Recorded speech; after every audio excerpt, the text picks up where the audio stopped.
Assalamualaikum warahmatullahi wabarakatuh. Perkenalkan, nama saya Aisyah Amini dengan NIM 2111140081, Program Studi Perbankan Syariah semester 5. Dalam video ini saya akan menjelaskan materi dari kelompok 2 yaitu khiyar dan riba. Video ini juga dibuat untuk memenuhi tugas mata kuliah Fikih Muamalah dengan dosen pengampu Ibu Khairia Elwarda MAG. Baiklah, yang pertama kita akan membahas tentang khiyar. Apa itu khiyar? Khiyar adalah boleh memilih antara dua, meneruskan akad jual beli atau mengurungkannya atau menarik kembali. Tidak jadi jual beli.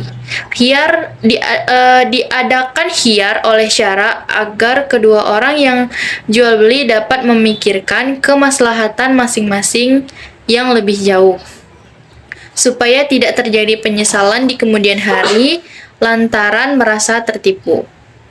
Sedangkan menurut M. Ali Hasan, dalam buku yang berjudul Berbagai Macam Transaksi dalam Islam, bahwa khiyar adalah untuk menjaga jangan sampai terjadi perselisihan antara pembeli dengan penjual. Maka syariat Islam memberikan hak khiyar, yaitu hak memilih, untuk melangsungkan atau tidak jual beli tersebut, karena ada suatu hal bagi kedua belah pihak. Menurut Hendi Suhendi, dalam buku yang berjudul Fikih Muamalah dalam jual beli, menurut agama Islam dibolehkan memilih apakah meneruskan jual beli atau akan membatalkannya, disebabkan terjadinya oleh suatu hal.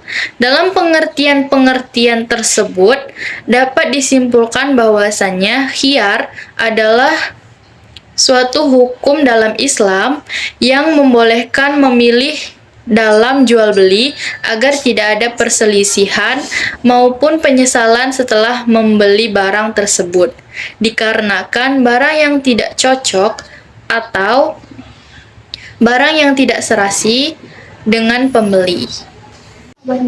Kemudian ada juga pengertian khiyar yang dikutip dari laman Prince UIN Wali Songo.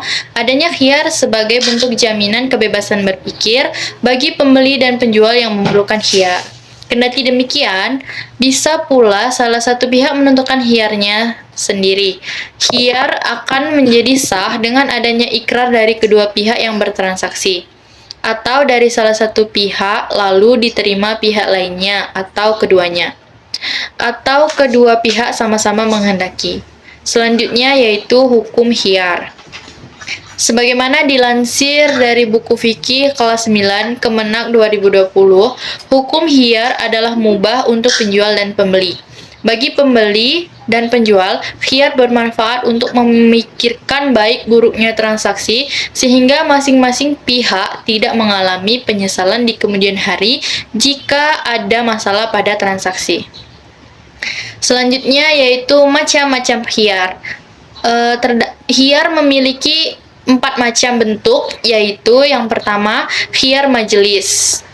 Khiyar majelis adalah khiyar yang berlangsung asalkan penjual dan pembeli masih ada di tempat berlangsungnya transaksi. Hak khiyar berakhir saat kedua pihak berpisah dan transaksi tidak dapat dibatalkan. Nabi Muhammad SAW berkata, orang yang mengadakan jual beli diperbolehkan melakukan khiyar selama keduanya belum terpisah atau dari tempat akad. Hadis riwayat Al-Bukhari. Yang kedua, khiyar syarat.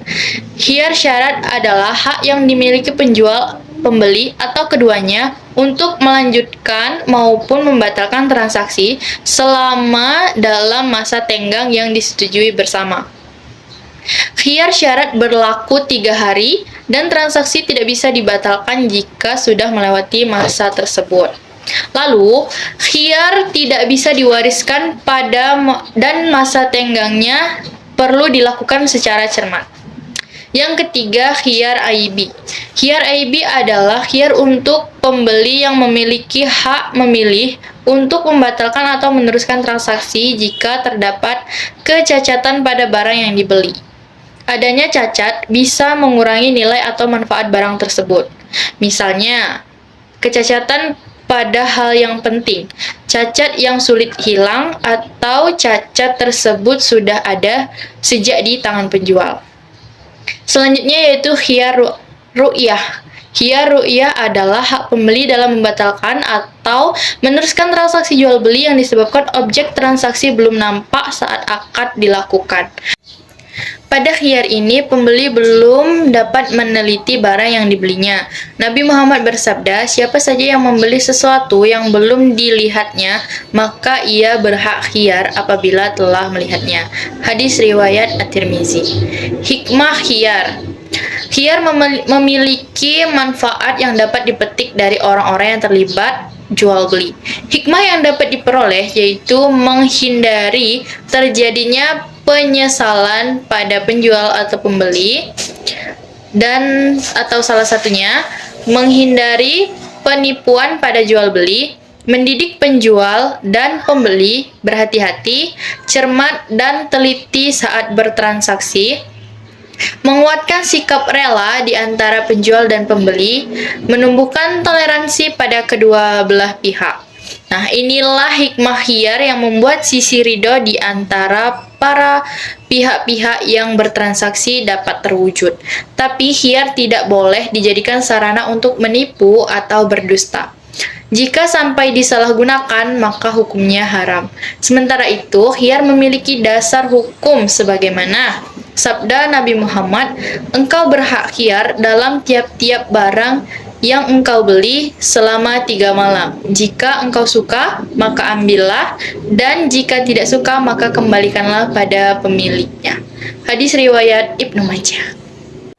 Selanjutnya kita masuk pada pembahasan tentang riba. Yang pertama yaitu pengertian riba.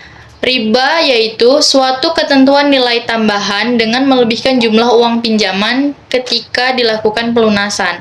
Untuk besaran bunga yang diberikan biasanya mengacu pada suatu persentase tertentu yang dibebankan kepada peminjam. Secara etimologi atau secara bahasa, dalam bahasa Arab, riba merupakan kelebihan ataupun tambahan atau az-ziyadah. Untuk kelebihannya tersebut secara umum mencakup semua tambahan terhadap nominal pokok hutang dan juga kekayaan. Di sisi lain, dari segi terminologi atau makna istilah, pengertian riba merupakan nilai tambahan atau pembayaran hutang yang melebihi jumlah piutang dan sudah ditentukan sebelumnya oleh salah satu pihak yang bersangkutan. Selanjutnya, dasar hukum riba. Riba merupakan salah satu hal yang dilarang di dalam agama Islam. Di dalam Al-Quran dan juga hadis telah ditetapkan bahwa dasar hukum riba adalah haram. Berikut adalah penjelasan selengkapnya. Agama Islam secara tegas melarang umatnya untuk melakukan transaksi hutang piutang ataupun jual beli bila di dalamnya mengandung riba. Larangan itu juga sudah tertulis dalam beberapa ayat Al-Quran, antara lain yaitu yang pertama dalam surat Al-Baqarah ayat 276. Di dalam surat ini dijelaskan bahwa riba merupakan salah satu perbuatan yang dimusnahkan oleh Allah Subhanahu wa taala, sementara sedekah justru sebaliknya, yaitu sangat disenangi. Setiap umat yang terus menjadi kafir dan berdosa akan dibenci oleh Allah Subhanahu wa taala. Yang kedua, surat Al-Baqarah ayat 278. Semua orang yang memiliki iman harus bertakwa kepada Allah dan wajib meninggalkan sisa hasil dari riba yang sebelumnya telah digunakan. Selanjutnya dalam Al-Quran surat An-Nisa ayat 161, di dalam ayat ini dijelaskan bahwa riba merupakan kegiatan yang dilarang untuk dimanfaatkan sebagai pembiayaan kehidupan sehari-hari, sebab uang tersebut didapatkan dari jalan yang batil. Bahkan Allah Subhanahu wa taala juga sudah menjanjikan siksaan pedih untuk orang-orang kafir.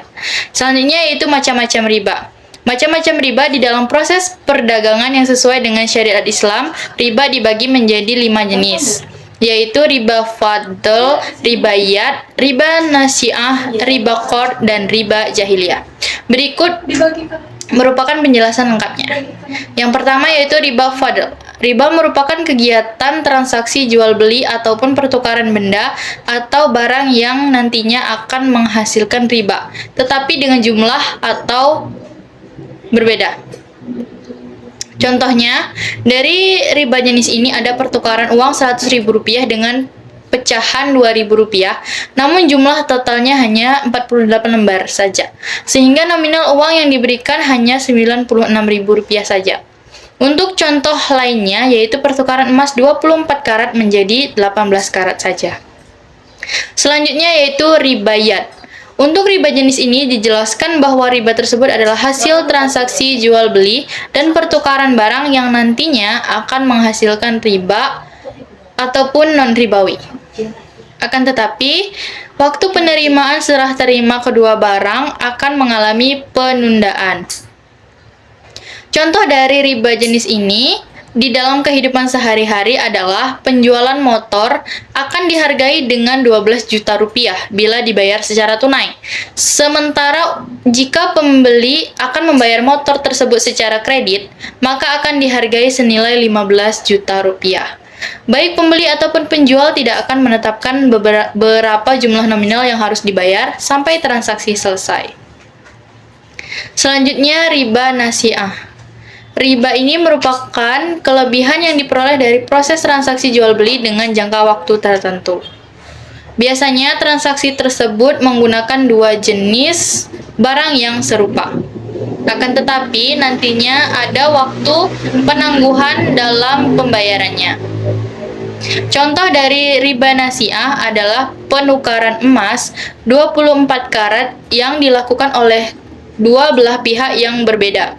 Ketika pihak yang pertama sudah menyerahkan emasnya, tetapi pihak yang kedua mengatakan akan memberikan emas miliknya dalam waktu 1 bulan lagi, hal tersebut menjadi riba karena harga emas bisa berubah kapan saja. Selanjutnya yaitu riba qard. Jenis riba qard merupakan tambahan nilai yang diperoleh karena dilakukannya pengembalian pokok nominal hutang dengan beberapa syarat yang berasal dari pemberi hutang. Contoh dari riba tersebut di dalam kehidupan sehari-hari adalah pemberian hutang 100 juta oleh seorang rentenir, tetapi terdapat bunga senilai 20% dalam waktu 6 bulan.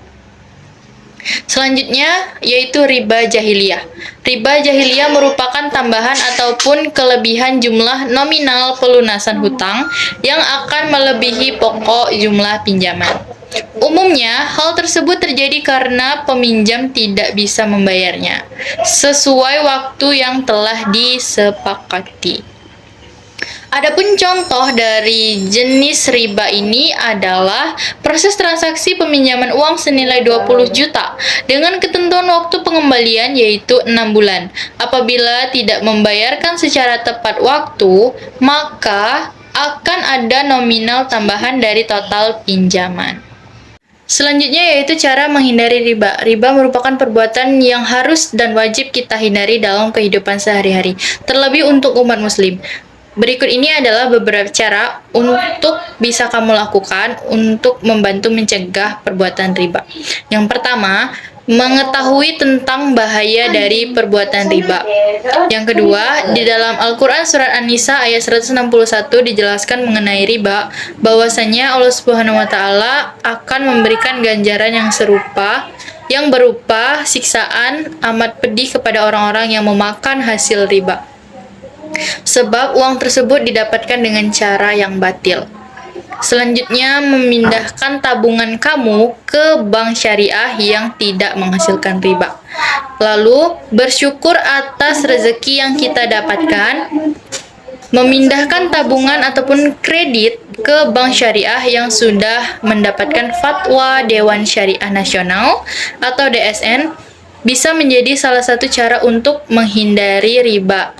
Sebab dengan adanya peraturan yang berdasar pada syariat Islam, maka akan sedikit kemungkinan terjadinya riba. Selanjutnya, biasanya salah satu penyebabnya Penyebab adanya riba yaitu karena kurang rasa bersyukur atas apa yang sudah kita miliki. Pada kenyataannya, jika kita menerapkan sifat syukur dalam diri kita, maka akan menghindarkan kita dari keinginan hidup yang mewah dan konsumtif melalui hutang atau riba. Itulah beberapa penjelasan mengenai pengertian riba dan berbagai dampak yang ditimbulkan dari adanya perbuatan riba. Sesungguhnya, perbuatan riba adalah perbuatan yang dilarang oleh agama. Sehingga kita sebagai umat yang memiliki agama harus berusaha untuk menghindari perbuatan-perbuatan yang dilarang agar kita bisa hidup dengan jalan yang benar dan sesuai dengan ajaran agama Islam. Baiklah, demikian yang dapat saya sampaikan. Lebih dan kurangnya saya mohon maaf kepada Allah. Marilah sama-sama kita mohon ampun. Saya akhiri. Wassalamualaikum warahmatullahi wabarakatuh.